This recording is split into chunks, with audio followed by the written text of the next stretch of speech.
sekarang saya mau tanya, yang mesti diserang, nih saya mau tanya, jujur jawab dan kompak, yang mesti diserang PKS atau Fufu Fafa? PKS atau Fufu Fafa? Baik, sekarang saya mau tanya lagi saudara, yang mesti diserang saudara, pendukung Anies atau Fufu Fafa? Yakin? Fufu Fafa bapaknya, Aniesnya, adiknya, kakaknya.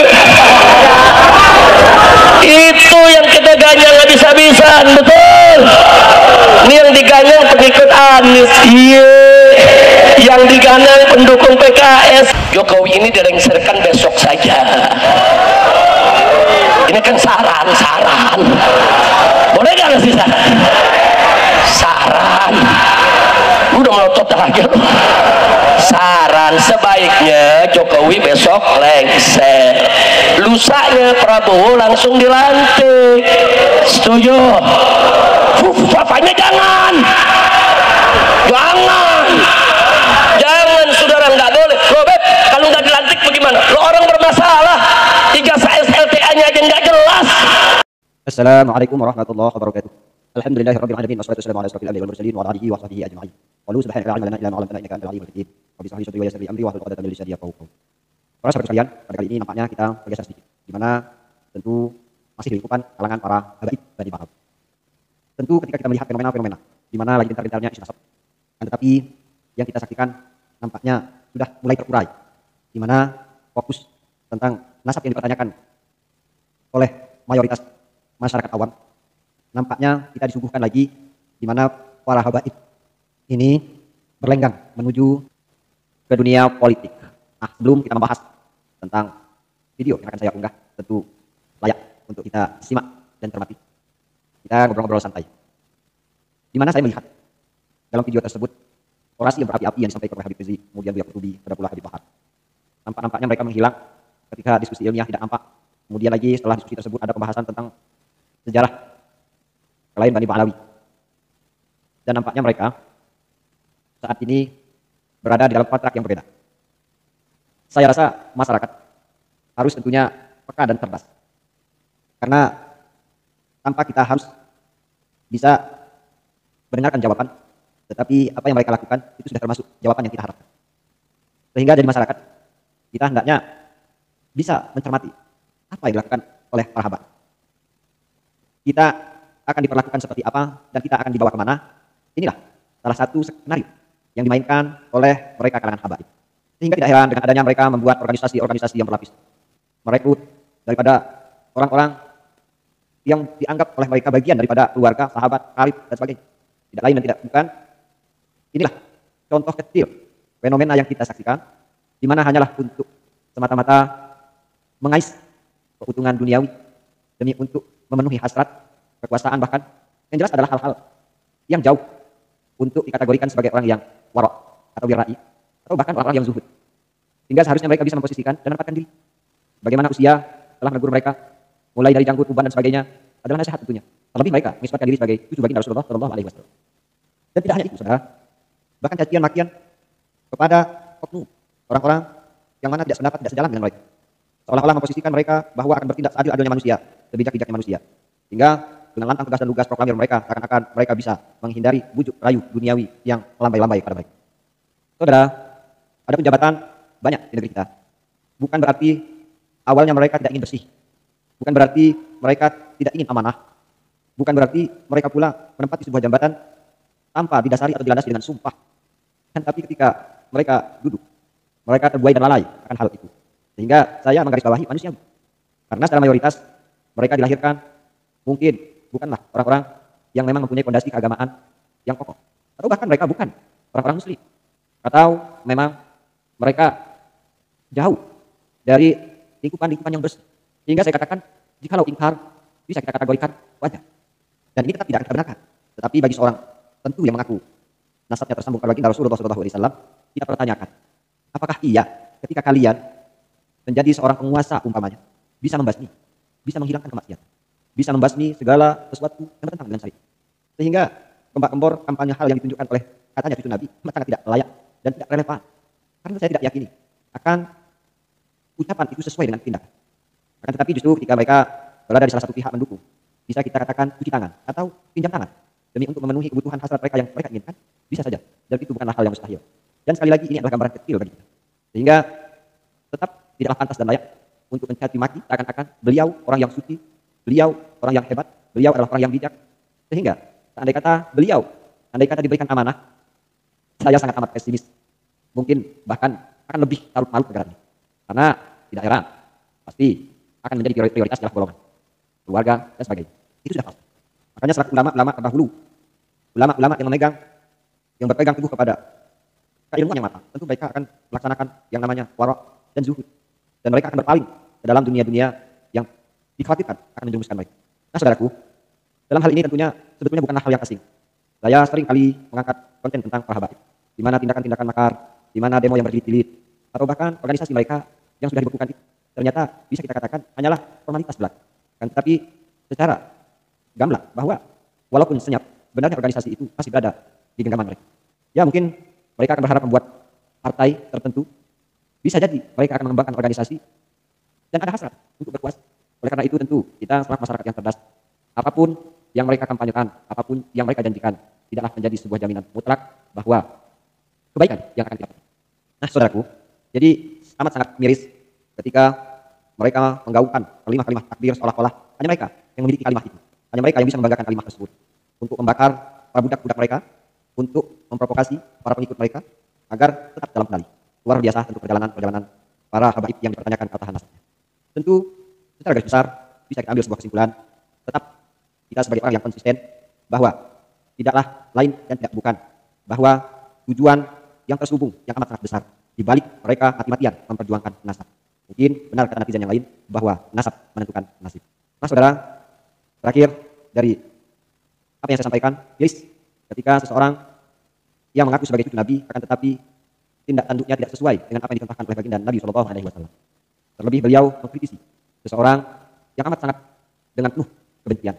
Sehingga hemat saya, hal ini adalah suatu landasan bagi kita untuk tetap tidak selalu mempercayai, terlebih mengikuti apa yang mereka kilahkan, apa yang mereka fatwakan. Sebelum tentu isu nasab dari klaim dari Pahlawi terjawab dengan terang benderang dan tuntas. Jadi jangan lari dari persoalan, jangan lari dari permasalahan. Nah di video itu mereka menggaungkan nama Anies Baswedan dan Partai PKS. Bagaimana yang kita ketahui bahwa Partai PKS juga telah terlihat habis dengan doktrin-doktrin mereka yang kita tidak tahu pasti apakah PKS itu nanti akan lepas dan dimiliki oleh kalangan habaib. Ya semoga saja PKS akan sadar diri dan mengerti, paham ketika kalangan habaib meminta upeti. Saudara, kalau kita melihat selintas dari apa yang disampaikan Ketua Umum Partai PKS tersebut, beliau pernah memaparkan 10 menit tentang sejarah. Saya lupa sejarah apa yang beliau klaim untuk Bani Pahlawi. Kan tapi intinya adalah Ketua PKS sudah terhipnotis dan terbujuk oleh kalangan para habaib. Kemudian soal Anies Baswedan, ketika beliau sudah menjabat sebagai Gubernur DKI, tentu dukungan pun berasal dari kalangan habaib secara mayoritas. Sehingga awal kasus di mana ada perpolitikan yang menyingkirkan rival politik yang bertajuk di sana ialah penistaan agama. Dari situlah awal saudara Anies Baswedan mendapatkan dukungan penuh, bahkan rival politik saudara Ahok sampai dipenjarakan ketika isu tentang penistaan agama itu digulirkan dan dilaporkan oleh kalangan pihak habaib. Nah itu semua yang bisa kita lihat dan kita cerna saudara-saudaraku, betapa sadisnya perpolitikan itu, sehingga sekali lagi jika justru seseorang yang memang mengaku keturunan baginda Rasulullah SAW justru akan hati-hati dan waspada, sekalipun menegakkan sebuah kebenaran, tetapi tidaklah tentu untuk mencelakakan orang. Kebijakan hal yang relevan, strategis, banyak langkah yang bisa ditempuh, sehingga tentu hal itu juga keinginan nafsu untuk meraup daripada keuntungan-keuntungan dunia.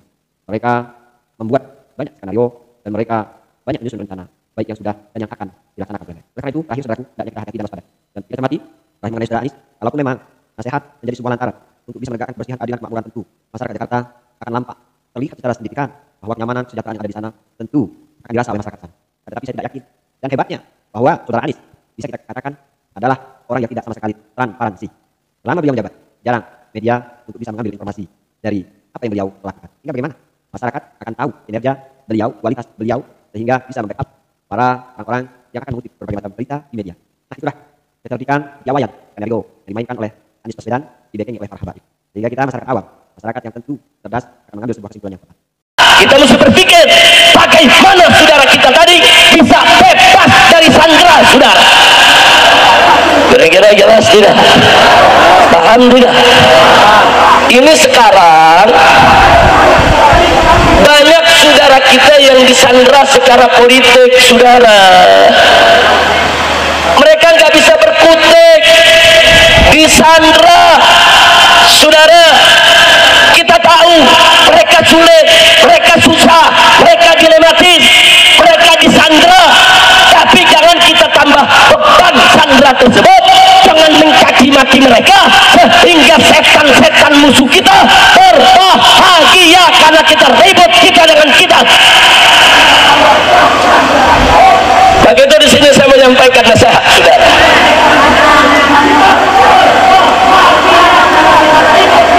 Siap lanjut? Mau dengar nasihat? Pertama, saudara, saya mau sampaikan nasihat kepada pendukung partai Islam, khususnya pendukung PKS. Dan nanti yang kedua, saya mau beri nasihat kepada para pendukung Anies Baswedan. Setuju? Pusing kita lihat di Twitter, kok yang ribut jadi pendukung Anies sama pendukung PKS, ada urusan apa? Sadar saudara, pendukung Anies kawan seperjuangan kita, pendukung PKS kawan seperjuangan kita. Kenapa kita mau jadu domba? Mestinya saudara, kalau kita tahu ada kawan kita yang disandera, bukan yang disandera yang kita serang, tapi yang menyandera mesti kita serang habis-habisan, saudara. Takbir. Kira-kira jelas gak? Jelas gak? Sekarang saya mau tanya, partai Islam banyak disandera tidak? Partai politik banyak disandera tidak? Tokoh banyak disandera tidak?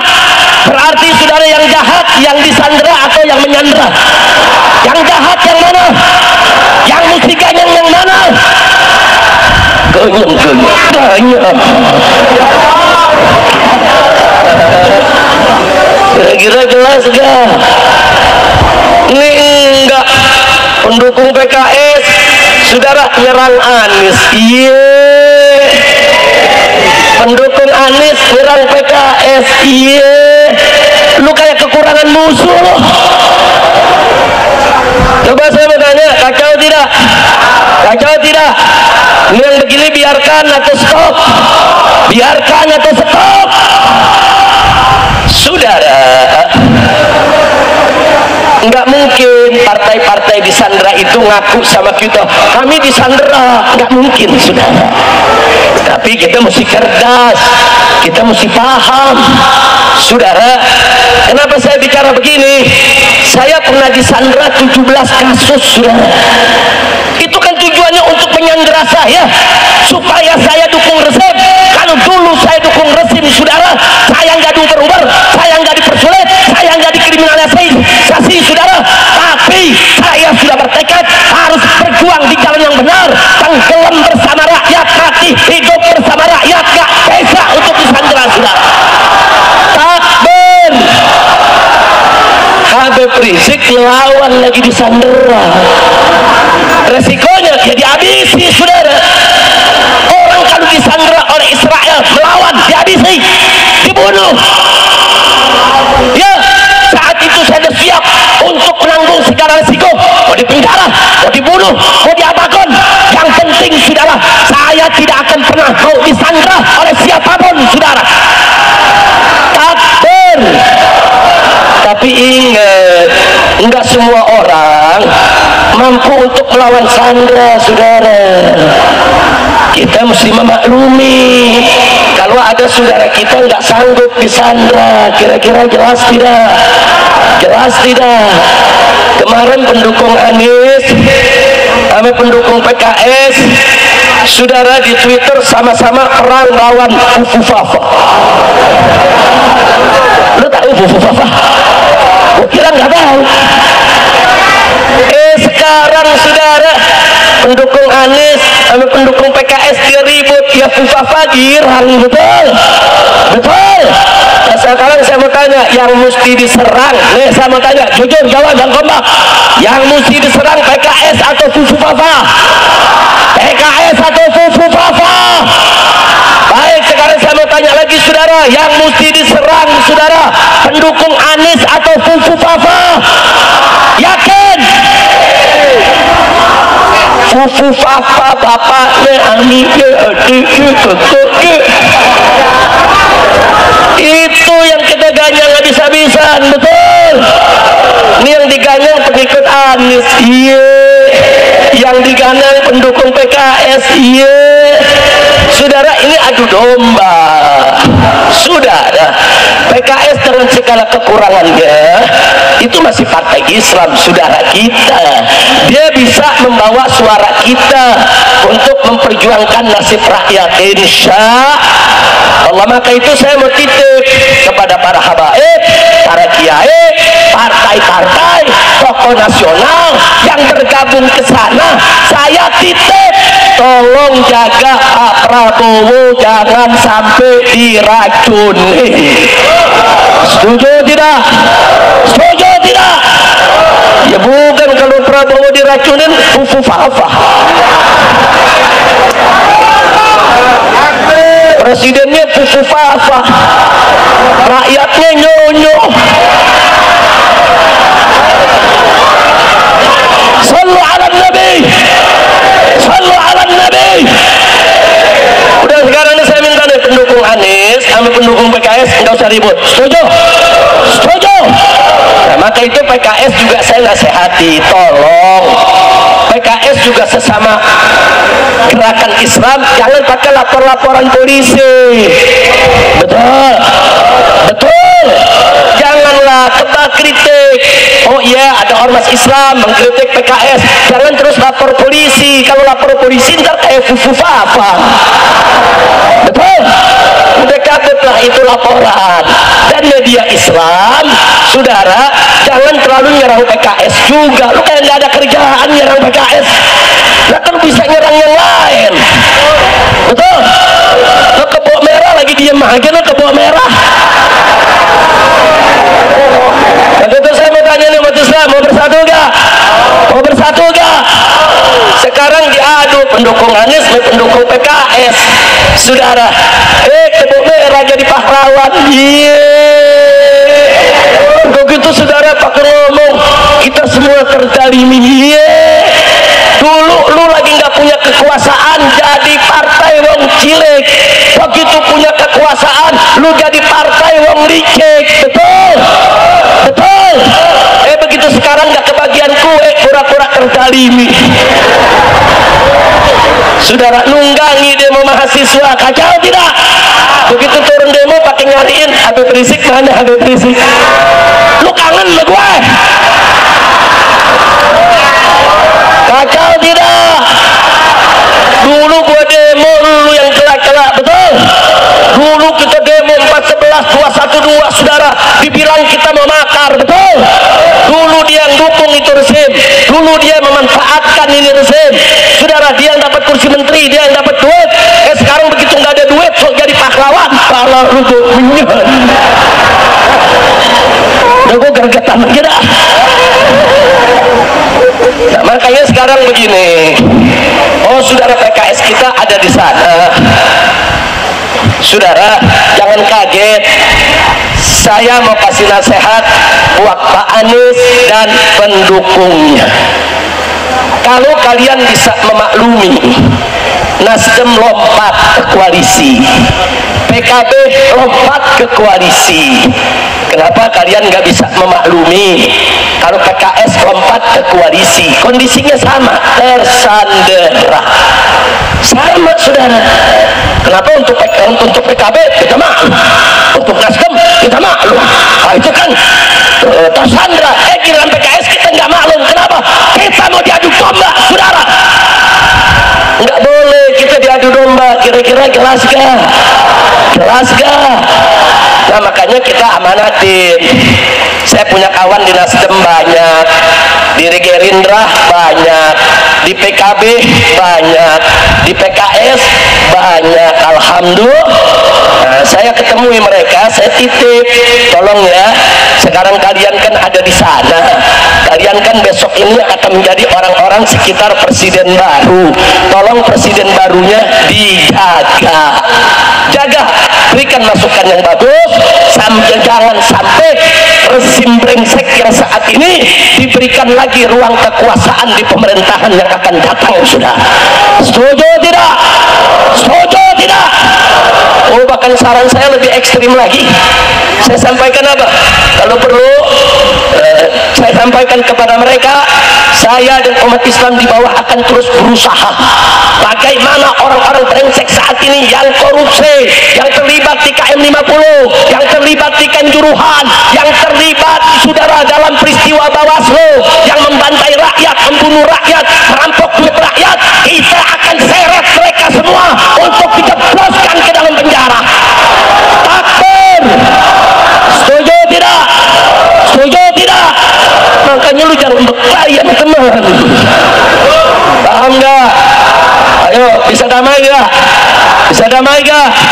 Udah, lu jangan nyerang PKS, awas lu. Lu juga jangan nyerang-nyerang Anies lu, awas lu. Betul? Jangan, saudara, pasukannya jangan lu arahin ke temen dong. Jangan ke sana tuh, fufufafa. Udah, lu paham fufufafa? Paham? Gue punya lagu baru nih. Nah, apa kata lagu mulu-mulu Habib? Lagunya sih lagu lama, cuman syairnya baru. Mau denger gak? Mau denger gak? Judulnya tahu gak? Fufufafa. Lagu penutup. Ini nyonyuh nih. Boleh gak? Boleh gak? Ayo deh, tunggu dulu, maklum lagu baru, gue belum hafal. Ngarangnya juga di atas panggung. Ayo saudara semuanya dengerin baik-baik, bareng rame-rame. Ini lagu lama nih, saudara semuanya. Ayo, ayo ganyang fufufafa, ganyang fufufafa, sekarang juga semua. Ayo, ayo ganyang fufufafa, ganyang fufufafa, sekarang juga lagi. Ayo, ayo ganyang fufufafa, ganyang fufufafa, sekarang juga. Fufufafa musuh demokrasi, fufufafa penyubur korupsi, fufufafa anak haram konstitusi, fufufafa cukuplah sampai di sini. Ayo, ayo ganyang fufufafa, ganyang fufufafa, sekarang juga. Ayo, ayo ganyang fufufafa, ganyang fufufafa, sekarang juga. Ayo, ayo yang semua, ganyang fufufafa, sekarang juga. Fufufafa musuh demokrasi, fufufafa penyubur korupsi, fufufafa anak haram konstitusi, fufufafa cukuplah sampai di sini. Ayo, ayo ganyang fufufafa, ganyang fufufafa, sekarang juga. Takbir. Ada yang nanya, Beb nggak takut ditangkap? Enggak. Lu kenapa? Yang nangkep berarti anak buah fufufafa. Sekarang orang pada nggak berani ngaku fufufafa, betul? Betul? Ada polisi nangkep saya, lu anak buah fufufafa. Bukan, Beb, lu tersinggung? Enggak, saya nggak tersinggung. Lu menangkep gue. Yeay.